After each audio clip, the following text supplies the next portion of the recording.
اگر خواجہ حارث صاحب نہ ہوئے تو جج ہمایوں دلاور صاحب نے ایک مرتبہ پھر الٹیمیٹم دے دیا ہے، ایک مرتبہ وارننگ دے دی ہے کہ خواجہ حارث صاحب پیش نہ ہوئے تو پھر اس کیس کا فیصلہ کل بھی ریزرو کرنے کا امکان موجود ہے، بلکہ جج صاحب نے تو واشگاف الفاظ میں کہا، واضح الفاظ میں کہا کہ کل اس کیس کا فیصلہ محفوظ کر لیا جائے گا اگر خواجہ حارث صاحب جو ہیں وہ پیش نہیں ہوتے۔ اب جو تحریری فیصلہ جاری کیا ہے اس کے مندرجات پہ آنے سے پہلے کہ جو پرنسپل ہے، جو اصول ہیں، پرنسپلز ہیں جو اسلام آباد اپنا لاہور ہائی کورٹ نے طے کیے ہیں کہ کیسے ایک عدالت سے دوسری عدالت میں کیس ٹرانسفر ہوگا، وہ پہلے آپ کو بتائیں گے، اور پھر ہائی کورٹ کا فیصلہ کیا ہے۔ ان ساری ڈیٹیل پہ آنے سے پہلے ناظرین، ایک تو جو عمران خان کے خلاف وکیل قتل کیس جو کہ کوئٹہ میں مقدمہ درج کیا گیا وکیل عبدالرزاق شر کے قتل کے حوالے سے، مقدمہ دہشت گردی کا ہے جس کے خلاف پہلے بلوچستان ہائی کورٹ میں عمران خان گئے تھے اور پھر اب جو ہے انہوں نے سپریم کورٹ سے رجوع کر رکھا ہے۔ سپریم کورٹ میں اس مقدمے کی سماعت کو 9 اگست تک ملتوی کیا گیا تھا، تو 9 اگست کو یہ مقدمہ سماعت کے لیے مقرر کر دیا گیا ہے۔ عمران خان صاحب کو ذاتی حیثیت میں بلا لیا گیا ہے، رجسٹرار آفس نے نوٹس جاری کر دیا ہے چیئرمین تحریک انصاف عمران خان کو، لیکن یہ جو بینچ تھا جو اس مقدمے کی سماعت کر رہا تھا اس کو چینج کر دیا گیا ہے۔ اس بینچ میں ناظرین ایک تبدیلی ہوئی ہے۔ پہلے اس بینچ میں جسٹس یحییٰ فریدی، جسٹس مزار علی نقوی اور جسٹس مسرت طلالی صاحبہ شامل تھے۔ اب اس بینچ میں جسٹس مسرت طلالی صاحبہ جو ہیں وہ رخصت پہ چلی گئی ہیں، ان کی جگہ پہ جسٹس حسن اظہر رضوی کو اس بینچ میں جو ہے وہ شامل کر لیا گیا ہے۔ 9 اگست کو یہ بینچ جو ہے عمران خان صاحب کی اپیل پر سماعت کرے گا۔ اب سپریم کورٹ نے کون سی خان صاحب کی اپیل کو رد کیا ہے؟ آج جو سپریم کورٹ میں ہائی کورٹ کے فیصلے کے خلاف عمران خان صاحب کی اپیل پہ سماعت ہوئی ہے، اس کا تحریری آرڈر تحریر کر دیا گیا ہے، تفصیلی فیصلہ حکم نامہ لکھ دیا گیا ہے، اور وہ حکم نامہ جو میں نے دیکھا ہے، جو میں نے پڑھا ہے، میرے پاس کاپی نہیں ہے، کل وہ کاپی بھی آپ کے ساتھ ہم شیئر کریں گے اگر وہ کاپی ہمیں ملی، لیکن وہ کاپی جو میں نے پڑھی ہے اس میں لکھا گیا ہے کہ خان صاحب کی جو اپیل ہے اس کو واپس لینے کی بنیاد کے اوپر خارج کیا جاتا ہے، یعنی جو اپیل ڈسپوز آف کے حوالے سے رپورٹنگ ہو رہی تھی، اب جو تحریری فیصلہ سامنے آیا ہے اس میں خان صاحب کی اپیل واپس لینے کی بنیاد کے اوپر جو ہے وہ خارج کر دی گئی ہے۔ اب آ جاتے ہیں جو اسلام آباد ہائی کورٹ کے جب کا جو فیصلہ ہے یہ توشہ خانہ کے حوالے سے، اس کے مندرجات آپ کے ساتھ شیئر کر لیتے ہیں، لیکن یہاں پہ آپ کو بتا دیں کہ جج ہمایوں دلاور صاحب 5 اگست کو برطانیہ جا رہے ہیں، پرسوں کے ان کی برطانیہ جانے کی ٹکٹیں کنفرم ہیں۔ اچھا، یہ بھی ہم نے دیکھا ہے کہ کچھ دوست یہ بھی رپورٹ کر رہے ہیں جو کہ غلط رپورٹ کر رہے ہیں کہ اسلام آباد ہائی کورٹ نے عمران خان صاحب کا جو حق دفاع ہے، جو گواہوں کی فہرست پیش کی گئی تھی، گواہوں کو جو نام پیش کیے گئے تھے، وہ ٹرائل کورٹ کا فیصلہ کالعدم کر دیا ہے اور خان صاحب کا حق دفاع بحال کر دیا۔ یہ بھی سراسر غلط رپورٹنگ ہے، صریحاً غلط رپورٹنگ ہے۔ اسلام آباد ہائی کورٹ نے خان صاحب کا حق دفاع بحال نہیں کیا، یہ ضرور کیا کہ خان صاحب کی اپیل کے اوپر فریقین کو نوٹس جاری کر کے ان سے جواب مانگ لیا، لیکن حق دفاع ابھی بحال نہیں ہوا۔ دوسرا فریق آئے گا، آرگومنٹ کرے گا، تحریری جواب دے گا، پھر حق دفاع بحال کرنے کے حوالے سے اسلام آباد ہائی کورٹ جو ہے اپنا فیصلہ صادر فرمائے گی۔ نوٹس کر دیا گیا ہے۔ اب آ جاتے ہیں کہ یہ مقدمہ دوسری عدالت کو کیوں منتقل نہیں ہوا اور اس حوالے سے کن اصولوں کو اسلام آباد ہائی کورٹ نے فالو کیا ہے اور اسلام آباد ہائی کورٹ کا ایگزیکٹلی فیصلہ کیا ہے۔ اس فیصلے میں ناظرین عبدالرزاق وزیر اسٹیٹ، یہ لاہور ہائی کورٹ کا فیصلہ ہے، 2022 کا زیادہ پرانا فیصلہ نہیں۔ اس فیصلے میں کہ ایک سیشن عدالت سے دوسری عدالت میں کیس کیسے ٹرانسفر ہوگا، وہ تمام اصول لاہور ہائی کورٹ نے طے کیے تھے، جس میں اس فیصلے پر یہ جو عمران خان صاحب کی درخواستوں پہ فیصلہ ہوا ہے اور ٹرانسفر کی اپلیکیشن کو ریجیکٹ کیا گیا ہے، یہ ریجیکشن کا فیصلہ دیتے ہوئے مقدمہ دوسری عدالت میں منتقل کرنے کی استدعا کو مسترد کرتے ہوئے لاہور ہائی کورٹ کے فیصلے پہ انحصار کیا۔ اب لاہور ہائی کورٹ کا فیصلہ کیا تھا؟ اس میں یہ کہا گیا ہے کہ مقدمہ ٹھوس شواہد کے بنیاد کے بغیر، یعنی اگر ٹھوس شواہد نہیں ہے تو ایک سیشن عدالت سے یا ایک عدالت سے دوسری عدالت میں منتقل نہیں کیا جا سکتا۔ اس میں کہا گیا کہ اگر ایسی اجازت دے دی جائے تو اس کا مطلب یہ ہے کہ جب آپ ایک عدالت سے دوسری عدالت میں کیس کو منتقل کریں گے تو اس سے یہ سمجھا جائے گا کہ جج صاحب پہ جو الزام لگایا گیا ہے وہ الزام درست ہے، اور عوام کی نظر میں عدلیہ کی جو ساکھ ہے وہ لور ہو جائے گی، وہ کم ہو جائے گی، وہ افیکٹ ہوگی۔ اس میں کہا گیا ہے کہ مخصوص حالات میں صرف ٹھوس شواہد کی بنیاد پر کیس ایک عدالت سے دوسری عدالت میں ٹرانسفر ہو سکتا ہے، لیکن اس کے لیے فریقین کو عدالت یا جج کے انتخابات کی، یعنی عدالت یہ کہہ رہی ہے، اسلام آباد ہائی کورٹ یہ کہہ رہی ہے، لاہور ہائی کورٹ یہ کہہ رہی ہے کہ فریقین کو اگر اس بات کی اجازت دے دی جائے کہ وہ اپنے مرضی کے جج کا انتخاب کرے، اس کی اجازت ٹھوس شواہد کے بغیر نہیں دی جا سکتی۔ اگر ایسی اجازت دے دی جائے تو اس طرح کی جو گمراہ کن کمزور درخواستیں ہوتی ہیں تو پھر ان بنیادوں کے ایسی درخواستوں کے اوپر ٹرائل کورٹ کی کارروائی میں جو مداخلت ہے اس سے جو جوڈیشل افسران ہیں ان میں عدم سیکیورٹی کا تاثر بڑھے گا۔ ان حالات میں جو جج ہیں وہ جذبے کے ساتھ، ہمت کے ساتھ اپنا کام جاری نہیں رکھ سکیں گے، فیصلے صادر نہیں فرما پائیں گے۔ یعنی اصول یہ ہے کہ اگر ٹھوس شواہد ہیں تو کیس ایک عدالت سے دوسری عدالت میں منتقل ہوگا، بصورت دیگر بیہودہ کمزور قسم کی درخواستوں کے اوپر یہ کیس ایک عدالت میں دوسری عدالت میں ٹرانسفر نہیں کیا جا سکتا، کیونکہ جوڈیشل افسران کو تحفظ دینے کا بھی ایک اصول جو ہے وہ وضع کیا گیا ہے۔ اور پھر یہ کہا گیا کہ اگر صاف شفاف اور بے لاگ فیصلے کے لیے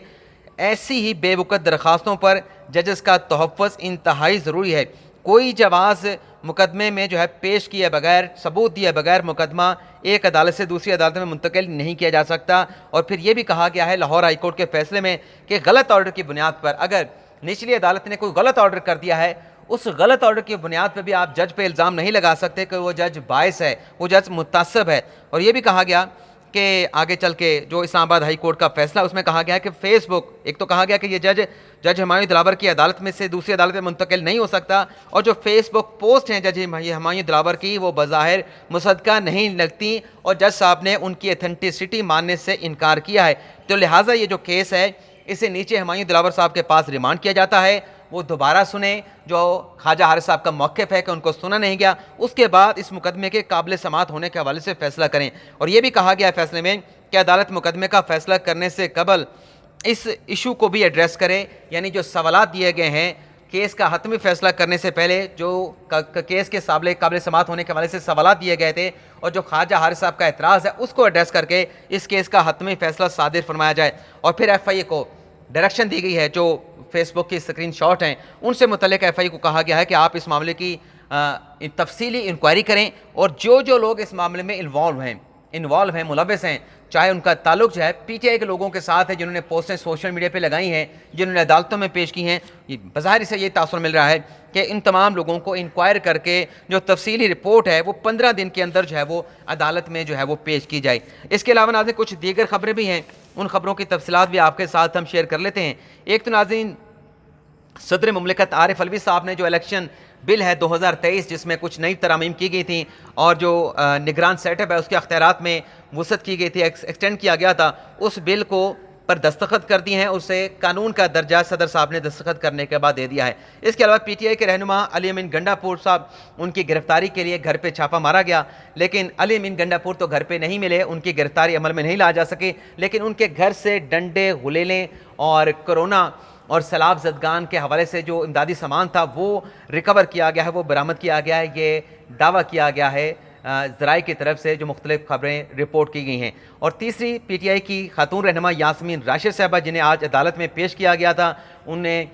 جوڈیشل ریمانڈ مکمل ہونے کے بعد آج جب دوبارہ پیش کیا گیا تو پولیس کو جج صاحب نے حکم دیا ہے کہ آپ اس کیس میں جلد از جلد جو ہے وہ چلان داخل کریں، اور یاسمین راشد صاحبہ کا جو جوڈیشل ریمانڈ ہے اس کو 17 اگست تک ایکسٹینڈ کر دیا گیا ہے۔ اسی طریقے سے جو سپریم کورٹ کا فیصلہ تھا پنجاب میں 14 مئی کو الیکشن کرانے کے حوالے سے، اس مختصر فیصلے کا تفصیلی فیصلہ آج اسلام آباد ہائی کورٹ نے جاری کر دیا، جس میں یہ کہا گیا ہے کہ الیکشن کمیشن خود سے الیکشن کی تاریخ جب صدر مملکت نے دے دی اس کو چینج نہیں کر سکتا۔ آپ کو یاد ہوگا کہ 30 اپریل کی ڈیٹ تھی، الیکشن کمیشن نے 22 مارچ کو اجلاس بلا کے اسے 8 اکتوبر کے ساتھ چینج کر دیا تھا، اور پھر پاکستان تحریک انصاف نے اس الیکشن کمیشن کے فیصلے کے خلاف سپریم کورٹ سے رجوع کیا تھا۔ آج اس کا تحریری تفصیلی فیصلہ، یعنی الیکشن تو 14 مئی کو ہونا تھا، الیکشن تو نہ ہوا، لیکن تحریری تفصیلی فیصلہ جو ہے آج 4 اگست کو جاری کیا جا رہا ہے، تقریباً تو کوئی 3 ماہ کی تاخیر کے بعد۔ اس فیصلے میں کہا گیا کہ الیکشن کرانا الیکشن کمیشن کی آئینی ذمہ داری ہے، اور الیکشن کمیشن یہ نہیں کہہ سکتا کہ ایک آئینی ذمہ داری پوری کرنے سے دوسری آئینی ذمہ داری پوری نہیں ہوتی،